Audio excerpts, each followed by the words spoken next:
Welcome to Pick Up and Deliver, the podcast where I pick up my audio recorder when I drop my kid off at school and deliver an episode to you while I walk home. I'm Brendan Riley.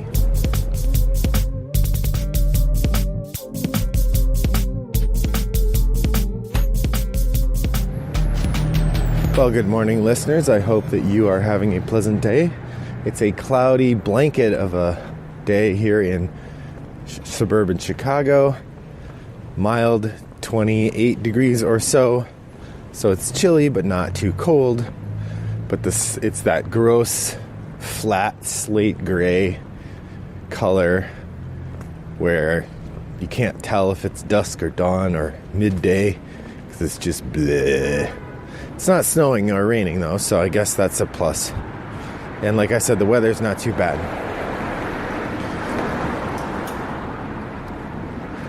So I wanted to share with you a bit of my experience from yesterday, which I mentioned in the last episode, of being the faculty advisor to the Columbia College Board Game Society, or Board Game Club, I think they call themselves, and visiting that event. But I wanted to share a couple things that sort of set the stage for my conversation today. And I'm going to share two things I've seen on Board Game Geek and two conversations I had yesterday. And then we'll see if we can tie a bow around these things. So there are a few threads that show up over and over again on Board Game Geek. If you sort of traffic the forums, there are a variety of different things. There's a whole subsection of Board Game Geek called recommendations, where people say, hey, I like this game. What's another game I should try? And so on. But there's a single thread that I suggest might be one of the most oft-repeated threads on Board Game Geek, where people will continually return to and ask questions again in the particular context of, what do you say when people compare your hobby to Monopoly? Or how do you tell people about your board gaming hobby? So that's one, that thread. If you haven't seen it on Board Game Geek, it's there. It's always there. In one way or another, some version of that question. So that's subject one from Board Game Geek. Subject two was a parent sharing that their kid had gone to a friend's house for a sleepover, and they had been there for a while. They'd played some video games and they're hanging out, and the friend said, hey, do you like board games? We could play a board game. And the Board Game Geeker's son said, yeah, that's great. And they went over, and the friend opened the family game closet, and it was full of mass market games. And the issue actually was that the poster's son, who said, yeah, I love board games, had never played any of these mass market games. And the other kid was like, what do you mean you love board games and you've never played? Sorry. So that was an interesting angle from which to view our hobby and the people in it. So that's anecdote two. Anecdote three that I wanted to share comes from a conversation I had yesterday with a colleague. So I was on campus, and they said, what are you doing here? Aren't you on sabbatical? And I said, yes, I am, but I had to come in for a meeting today. And, just a personal life note, I'm moving offices. I'm getting one with maybe 30 more square feet. So, professor status is measured by a couple different things, one of which is the size of your office and whether you have a window or not. And I have both a window and a fairly large office, so huzzah. Anyway, it's not nearly as large as some of my colleagues, but, I've only been there 15 years, so give it another 15, and then I'll have a big office. But my office is still plenty big. I have a Barca lounger in there, and actually this new office, I'll have room for a table. I'm not sure I'll have a room for a table and my easy chair. We'll have to see. But anyway, so I have this conversation with a colleague, and I said, yeah, and I'm staying into the evening because the group I'm the faculty advisor for, the Columbia College Board Game Society, is having a meeting. She says, oh, that's great. Do you think they'll play Scrabble there, and they'll have to learn how to add up the points themselves and figure out words for themselves without words with friends telling them And I said, oh, I kind of doubt that there'll be Scrabble there. And she goes, oh, more like Hungry Hungry Hippos or something? So that's anecdote 3.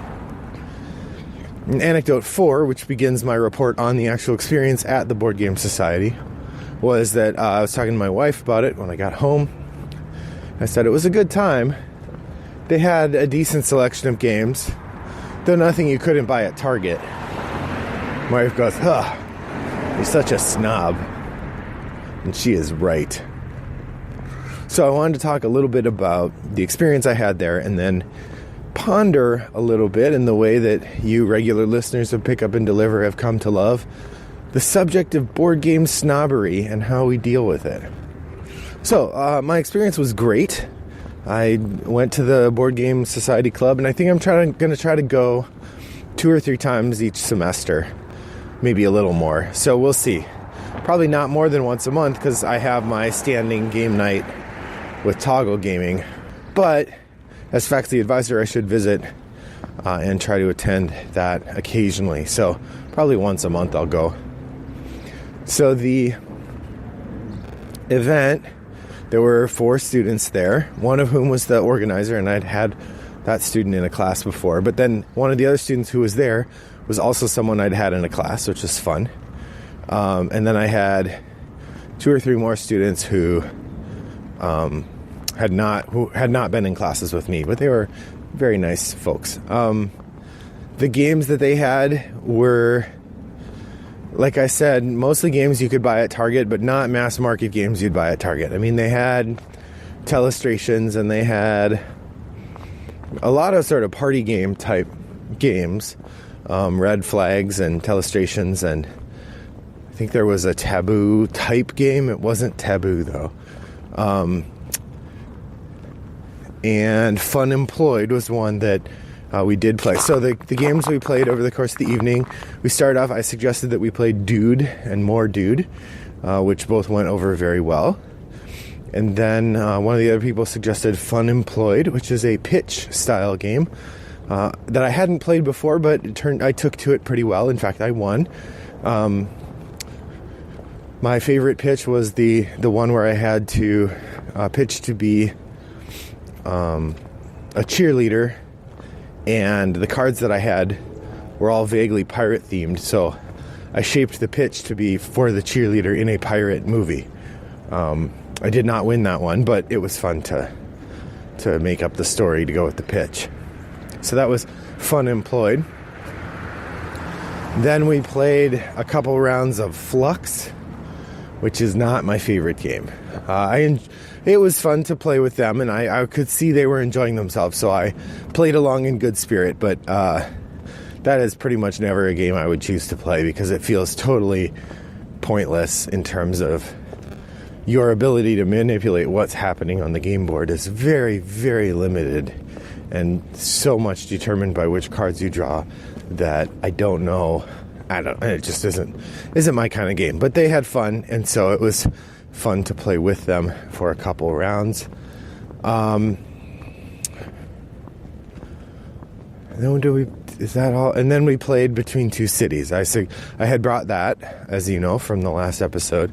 So I suggested that one as it seemed like it was a little more thinky, but also fit within the scope of the kinds of games they seemed open to and the number of players we had. And we played 2 rounds of that, and that went over very well. So one of the players actually said, "Boy, I really need to get this. This is great." So I made a difficult decision as a game collector of loaning the game. They didn't ask. I said, "Hey, why don't you borrow the game? Give it back to me when I come back next time." In part, I have a giant collection.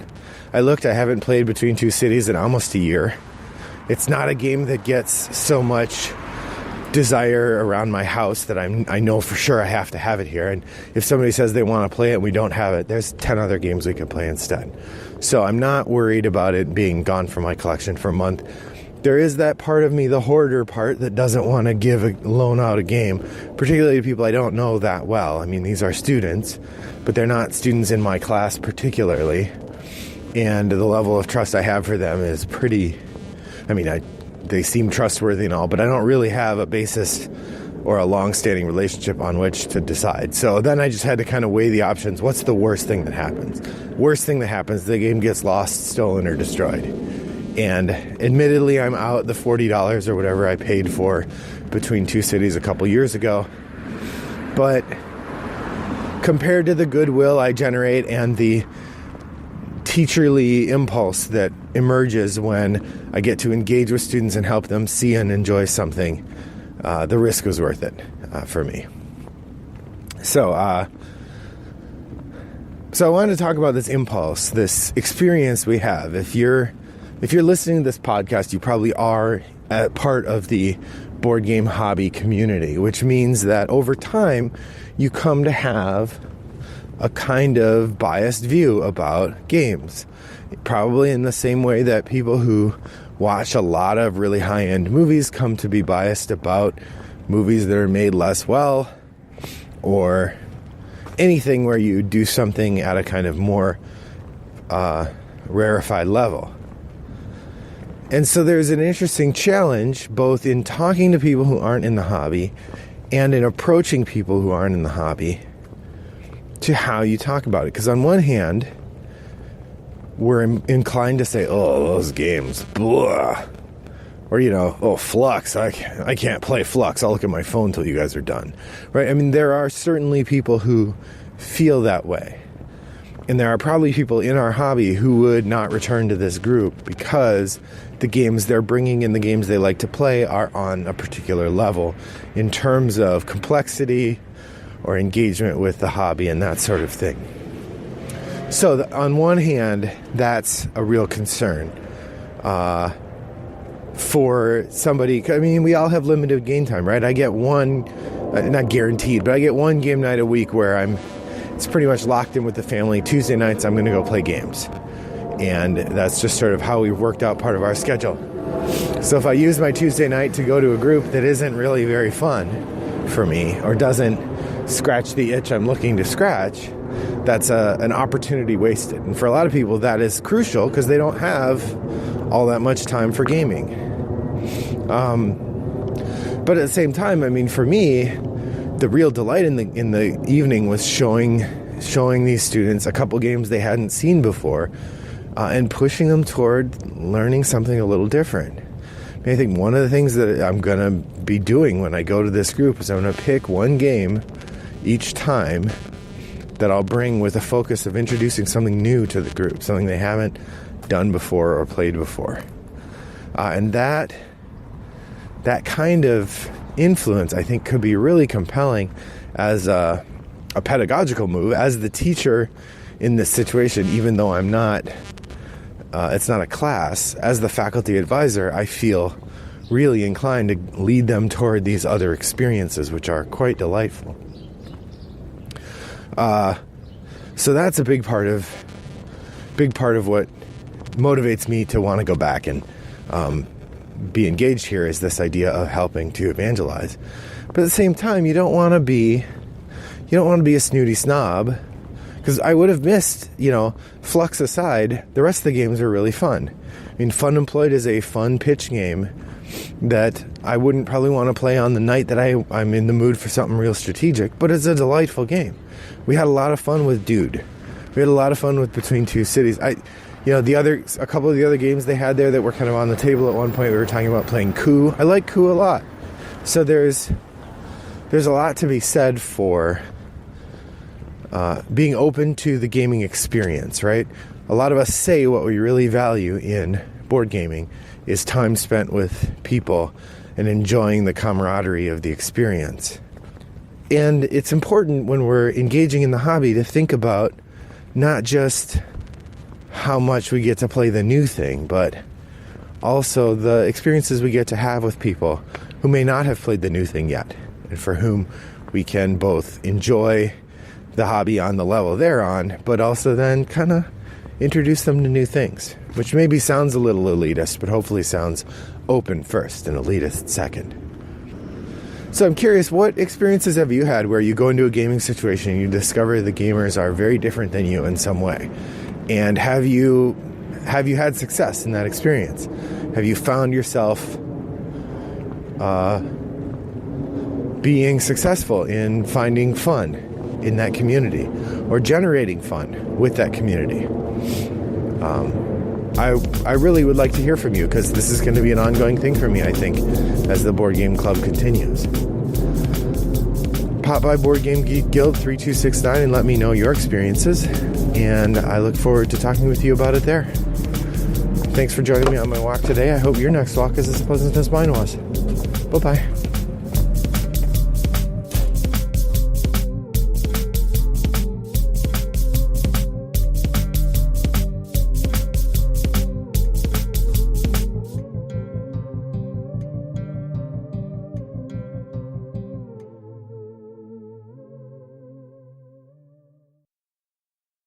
Brought to you by Rattlebox Games.